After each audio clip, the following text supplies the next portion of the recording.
The main objective or the main intention of this organizational behavior is to study the human behavior. Study of organizational behavior can be presented under the various stages.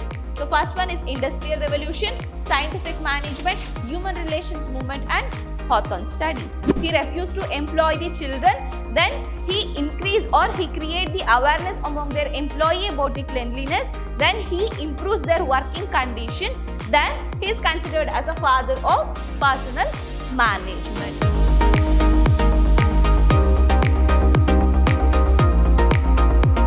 Hello everyone, a warm welcome to one and all to the second session on organizational behavior. I am Meghana from the Department of Commerce, lecturing in Vidhyaashram First Grade College, the Temple of Excellence. In the last session, we have discussed about the basic concept, meaning, definition, features and characteristics of OB and importance of OB. In today's session, let us discuss with the historical development of OB, how this organizational behavior take place importance in the field of business. So let us discuss this historical development.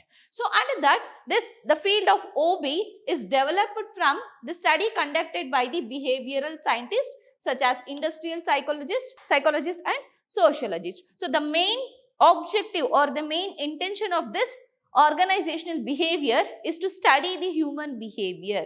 So to understand the needs and requirements of the human behavior as well as reason behind the changes in their behavior. So their behavior, individual behavior is changing from time to time. So what all are the reasons? Then how we can improve their efficiency? How we can improve the productivity level in the organization? So in order to find out the answer for all this question, this organizational behavior takes place importance. So next from here, so the unstructured need for the understanding this employees got into root. So in order to study the needs of an employee, so this OB has take place importance. So here their intention, so then later became realized to the extent of developing labor laws, rights and many other way through which the human resource could be efficiently utilized. So initially we won't give much importance for the human needs and desire.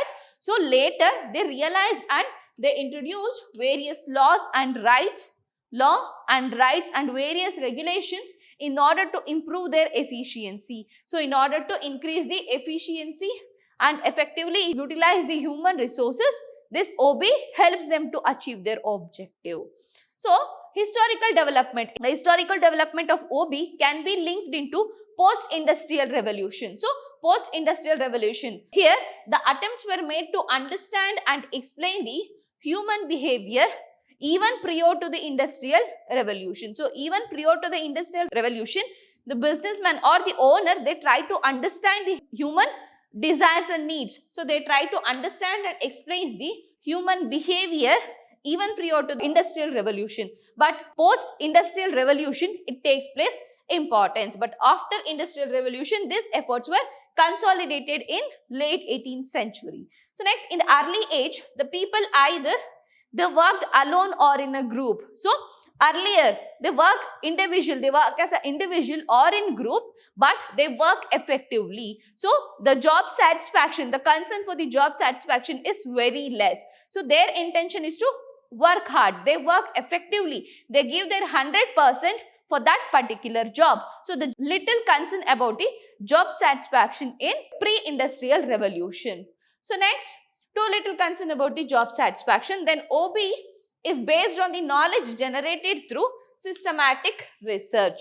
So through systematic research, we are going to study the human behavior. So OB is generated through this systematic research. So this organizational behavior, the study of organizational behavior can be presented under the various stages. So first one is Industrial Revolution, Scientific Management, Human Relations Movement and Hawthorne studies. So let us discuss one by one. So first one is the Industrial Revolution. Industrial Revolution of 19th century, it involves large number of employees, large number of human resource for their work process, or it involves large number of employees. So they need to work together in order to achieve the objectives. So here IR brought materialism, discipline, monotony, job displacement, impersonality, etc. This industrial revolution brought all this materialism. So now we are treating the employees like a machine. The organization, they expect only the returns, the productivity or the number of units to be produced. They are going to treat a human beings as a machine. So we won't give much importance for the human needs and requirements. So next, it introduced, or this industrial revolution, what all this discipline, monotony, job displacement and impersonality, etc. IR brings all these things to the business field. So next, industry created surplus of goods and knowledge. Surplus of goods and knowledge. So next, it gives worker more wages, shorter the hour for more work satisfaction. So here we reduce the work, then increase the wages.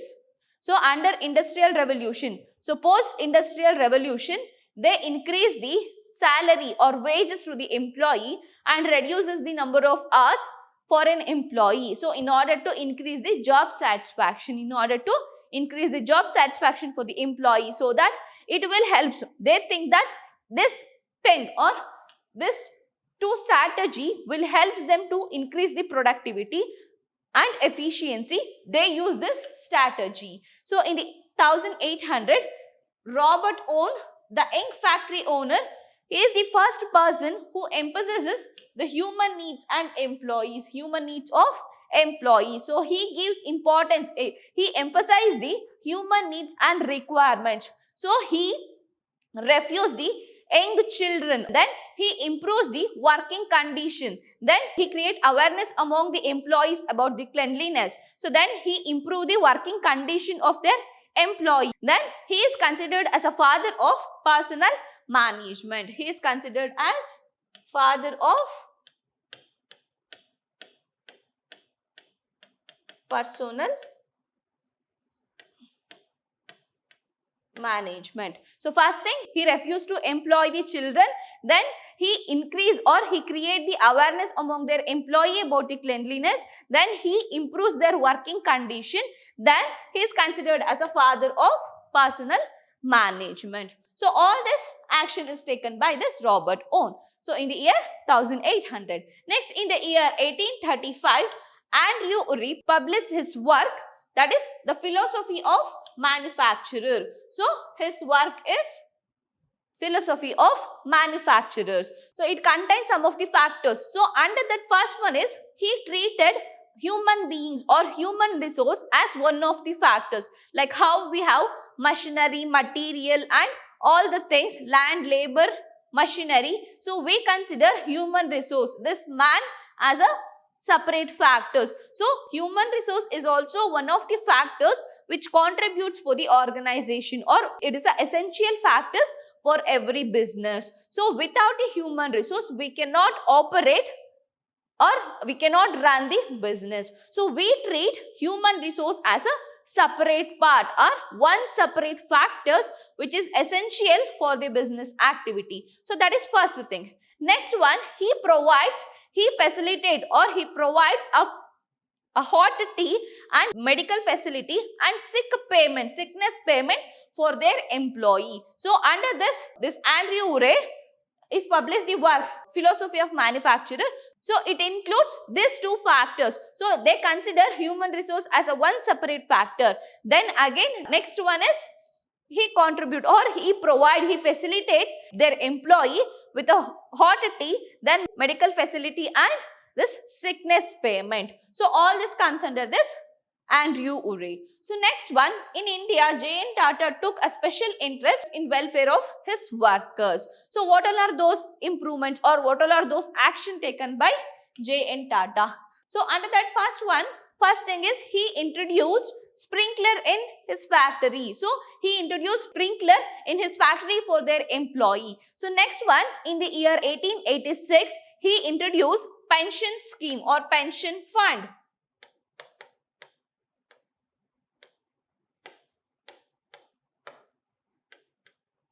In 1886, J.N. Tata introduced pension fund for their employee. So again, in the year 1895, so he facilitated or he provides compensation, accident compensation for their employee. In the year 1895, accident compensation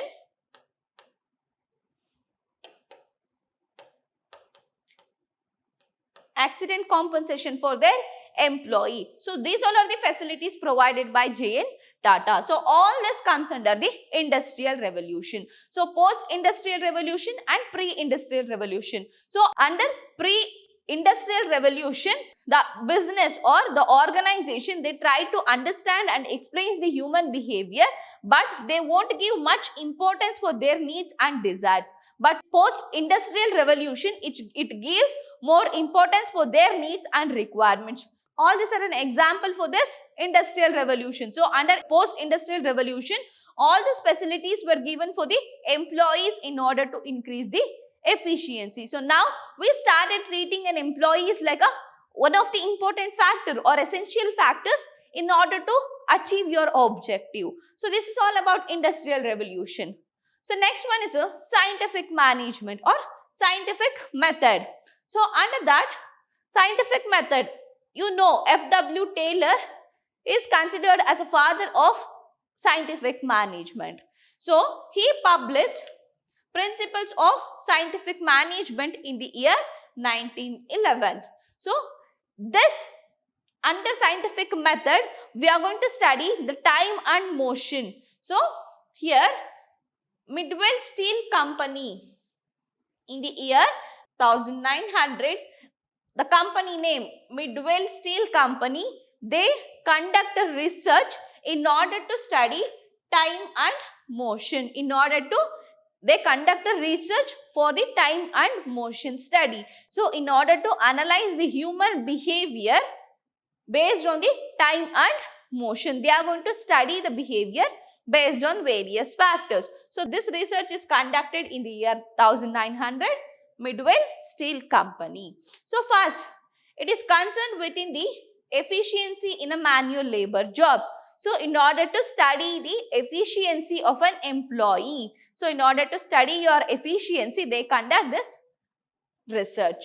So scientifically studying a specific motion that made up a total job. So here scientific procedures are involved in order to study the behavior, human behavior. So scientifically studying the specific motion that made up of a job. So this behavior will influence on a total job. So for that we need to study a behavior, human behavior in a scientific process.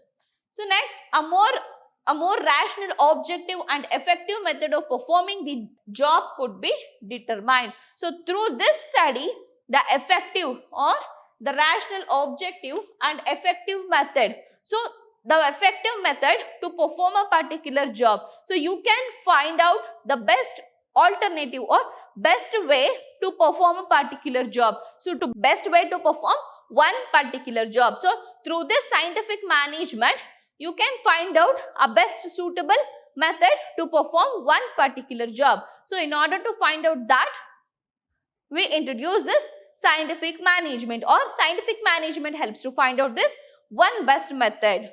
So next, he set out to find out the one best way. So that is to find the one best way to perform the particular job.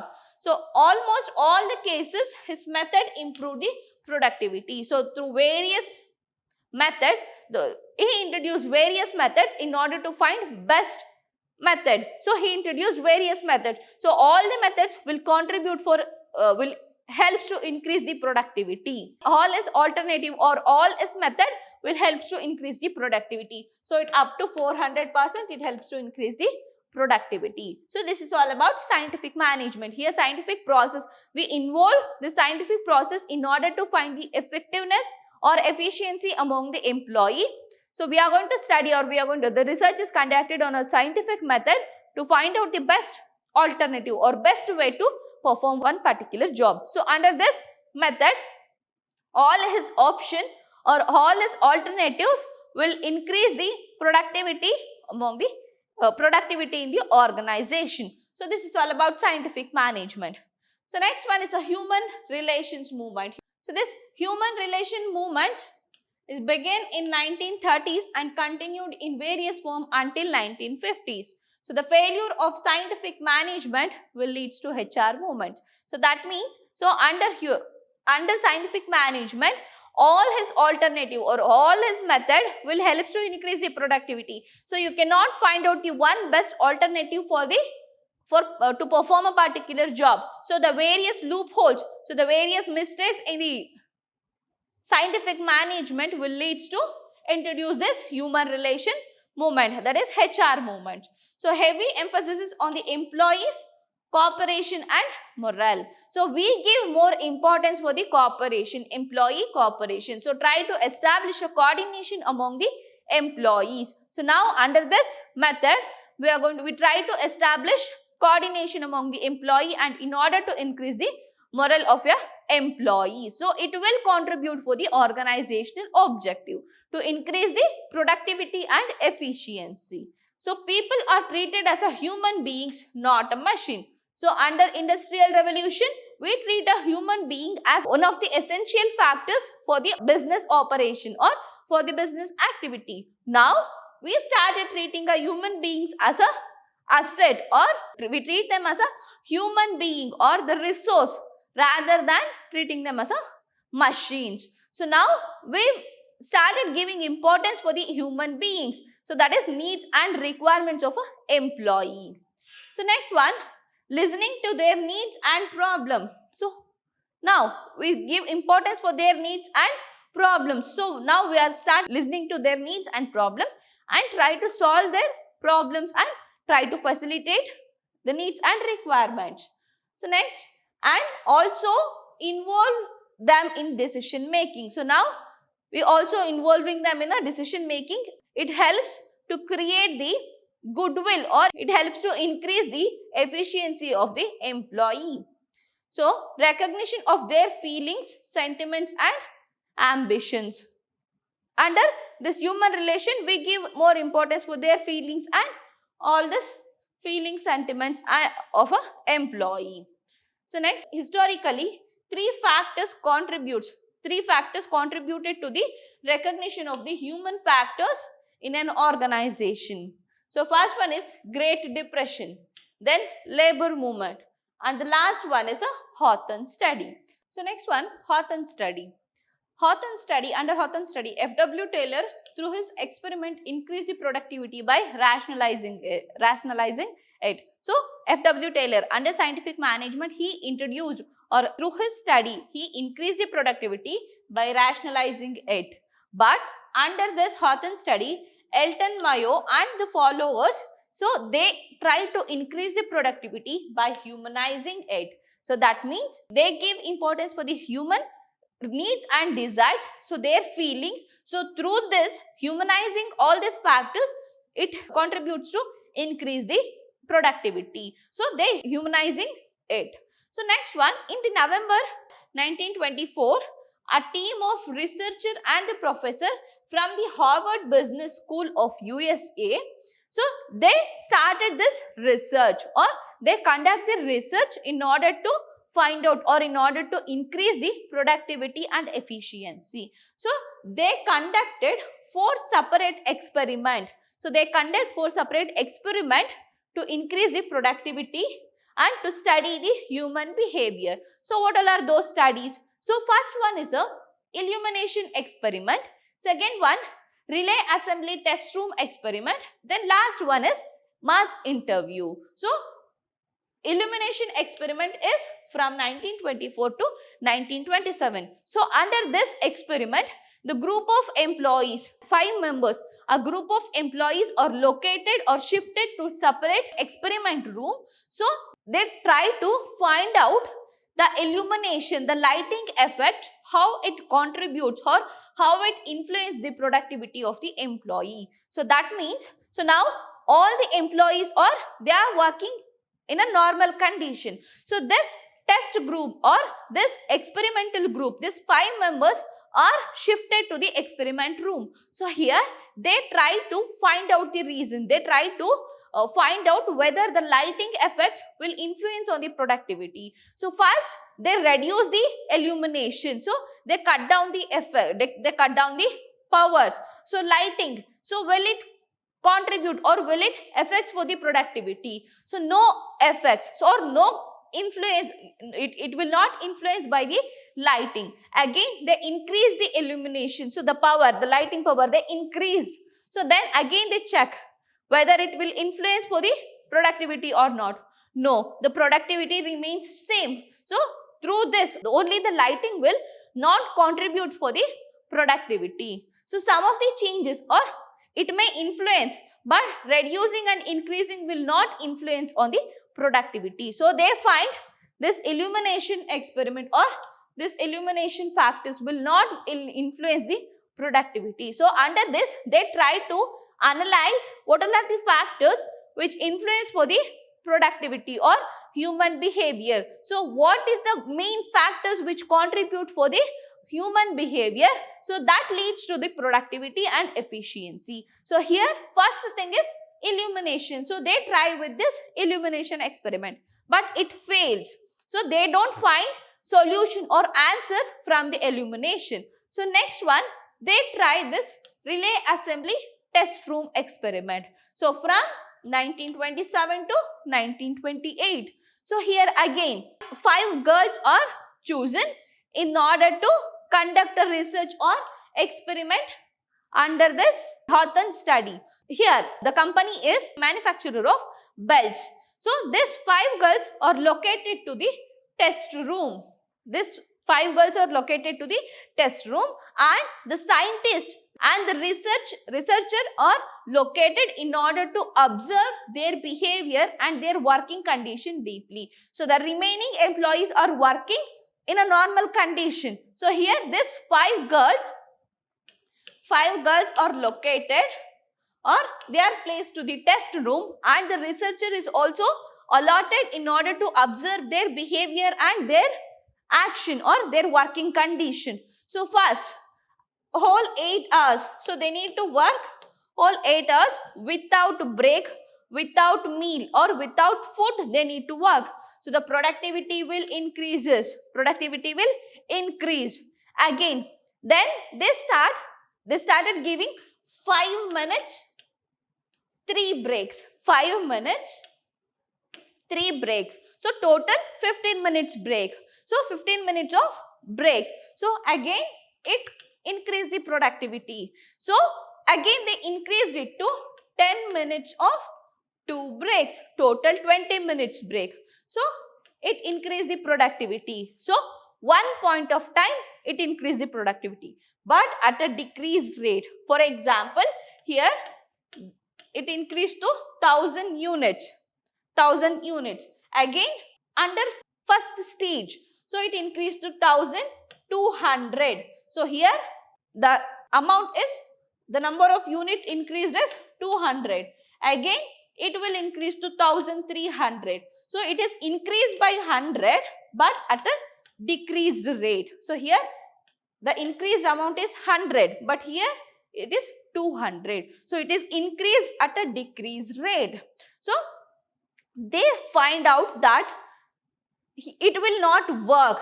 It will not work for a longer period. Then again they stop all this facility. So here in this case only, in this third stage only, they started giving tea, meals, free meals and all the facility break for their employees in order to find out whether the tea break and the meals will influence on the productivity or not. But it reduced the productivity. So they find out it will not influence on the human behavior. So the other factor will contribute for their behavior. So again they cut down all this facility and they come to the first stage. So they need to work for 8 hours without break, without food or without all the facility. Then the productivity will increase rapidly. So they find out that it will not influence all this facility or this will not contribute for their behavior. So it will influence to some extent, but after that again it will adversely or negatively influence on your productivity. So they find out this solution or this answer from this relay assembly test room experiment.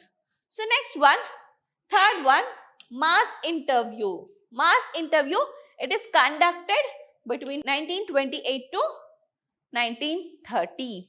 So under this experiment is conducted in order to find out the human behavior or the factors which influence for the human behavior from the employees through direct interview. Through the interview, they collect the information. So it helps to find out the worker sentiments and their attitude and their sentiments towards their work. So it helps to find out the attitudes and sentiments of an employee towards their work, so that they can find out the answer, what all are the factors will influence on the productivity. So last one, the fourth one is backwiring room experiment. So this experiment is conducted in order to find out the social factors in the organization. So what the social factors which contributes for the human behaviors. So all this they are going to study under this backwiring test room experiment. So these all are the experiments which is conducted under the Health and Myos studies. So this is all about Hawthorne study. So this is all about the historical development of OB.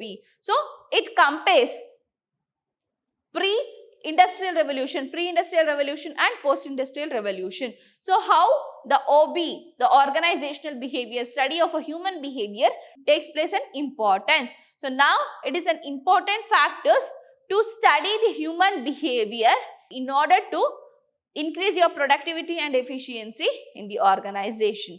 So this is all about historical development of OB. So in the next session, let us discuss with you some more topic. Until then, keep watching. Thank you.